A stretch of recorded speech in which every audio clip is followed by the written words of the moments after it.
In Beaufort West this week, the Truth Commission heard evidence from Karoo towns such as Kanaven and Mariesburg. But tonight, we take you with us to the small town of Victoria West, home of 3 witnesses before the Truth Commission. Anneliese Burgess looks at 2 events that still haunt this town. Victoria West is a sleepy town in the middle of the Great Karoo. But it, like most other towns dotted across this vast landscape, carries its battle scars from the past. The first dates back to false rumours of an attack on the white inhabitants of the town in 1968. The other took place almost 20 years later, when an entire family became the target of another rumour campaign, this time of being sellouts. Both took place here in the small black township of Masinyusane. When the police knocked on Anneliese Burgess's door at 4 o'clock one morning in 1968, the first thought that crossed his mind was that he might be behind with his poll tax. But when he stepped out of his door, he realized there was more to his arrest than met the eye. Hier, die hele straat hier van onderaf tot Annekan en Nieuwbreid, Pierrewennen. En daar die Annekanse straat, ook diezelfde. En hierdie voorste straat, ook diezelfde. Hier is mos iets anders wat aangaan. Skrik ek hier. Hier is mos iets anders.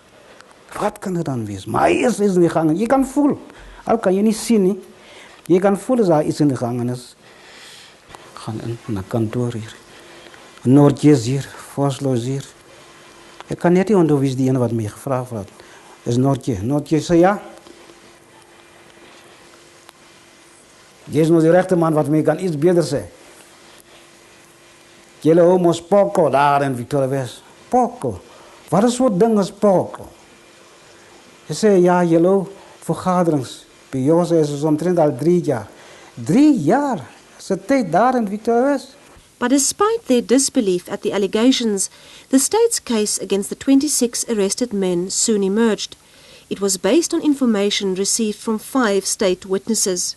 Hij had het eerst voor ons gevaard voor terroristen. Wat ons toch betreden wordt in Tanzania. Toen trekken hij zaak terug. Toen worden ze nog aangeklaagd voor poko. Laat ons nog gif van die water zal gooien, kragen afsnijden en die telefoon afsnijden. En daar kan van die dorp zo jullie ingekomen. Die zo oor die dorp ligt, 26 maanden zijn troep zullen gezet. Om die dorp te aanvallen. En ons die dorp vaart voor ons. Zo die ding gekomen. The case went to the Cape Town Supreme Court. The 26 men spent almost 18 months in prison before the state's star witness finally admitted to lying. Hierdie ex-54, toe ons nou eerst bij de hof mooi worden, was het jongman zo'n man is gevat zoals een kind wat op en af gaan hier. Was geen notitie geworden. Hij is van Moltino. Hierdie hermapier, hij is van Moltino, waar hij geboren is, Moltino. Hij is van Moltino. En Moltino, hij deed, ik wil nou niet liggen. Wat het jaar is dat niet. Hij heeft diezelfde story gedaan. Toen worden die mensen ook daar gevangen. Anneliese Burgess was the first one to be released. Toen heerlijk, zoals ik daar geheeld. Toen is mijn hart zeer echt gedaan, ons gaan allemaal samen. Want al die mannen het gepraat, ik is de laatste die wat gepraat heeft. Ik heb echt die zak gesleten. Nou recht. Toen kreeg ik mijn kaartje, mijn bondsman. Toen geef die mannen allemaal boodschappen, geef dit en dit en dit. Ik zou ze al afgeven. De hele mannen. Ik ga heel eens vaart elkaar zo. Ik zeg kerels onder, jullie gaan loskomen. Ik kom. Ik ga naar huis toe. For him, the pain lies in remembering his family's suffering during his detention. His son, born while he was in prison, did not know who he was when he came home. Die andere dag kom hij naar, toen staan hij voor mij. Zijn zuster zei, tel hem op, zet hem hier. Ai, zal ik kan nog niet weer heen. Ik kijk die kant. Hij vat hier die rechterhand van mij vast om hem. Hij zoent mij. Zo klaar. Zo'n die kind van mij, die mij zoent. Tot vandaag is lief voor mij. Zijn alle bloed. Maar een mens laat storten. Bloed. Maar een mens laat storten. William Makulane is the only other member of the 26 who still lives in Victoria West. He was also the one most severely tortured by the police, and it is for this that he went to the Truth Commission. Ek so geslaan gewees van onnodige ding wat ek gedoen het nie. En dan ek eensaanga. But was there any truth in the rumours? Dit is waar nie. Dit is nie waar nie. Hulle weet dit self hulle is dit is nie waar nie wat hulle gepraat het nie. So daar was nooit 'n plan om die dorp aan te val of so nie. Daar was nooit so ding nie om dit dorp aanvang nie. Then, almost 20 years later, a second event rocked the town. The Manong family were branded as impimpis. Some say it was because the one brother was a councillor.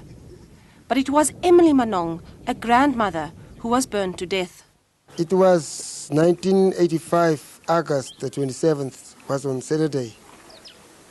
But before that, it was before UDFs, before ANCs. There was always, when they sing, they used to sing my mother's name in between what they sing. She's a Mpimpi.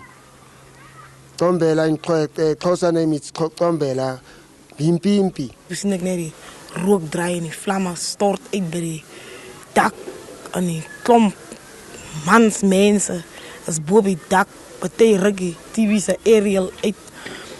En hulle gooi binne in die huis en my man kom daar en hy kom vra wat gaan er aan. En die ander drie kom en hulle gooi my die parafine en die petrol en die hol toe weg en die gaat politiekam toe. Die kindertjies was gewond, my suster was ook gebrand, my ma die ergste gebrand, hier in sy gesig. Toe gaan lê hulle in die hospitaal.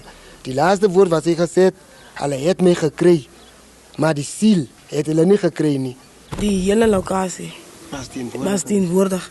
Jy kon nie getel het, want het was net mense en groot mense. Die kinders se ouers was daar wat vir hulle opgestook het daar gegaan en hulle het almal nagegaan kyk of die kinders die werk gedoen het. Today, Daniel and Susan Manong are the only family members left in Victoria West. Ons het vreeskriklik baie hartseer gevoel oor my ma wat hulle onnodig gebrand het. Tot nou nog, dat het vir my gekos, dat ek moet vir my bekeer, om van die dinge af weg te vat. Maar ek is nie kwaad vir hulle nie, ek is ook nie kwaad van hulle, ek loop tussen hulle, maar ek het hulle afgegee aan die Here. Die Here sal met hulle iets te doen wees.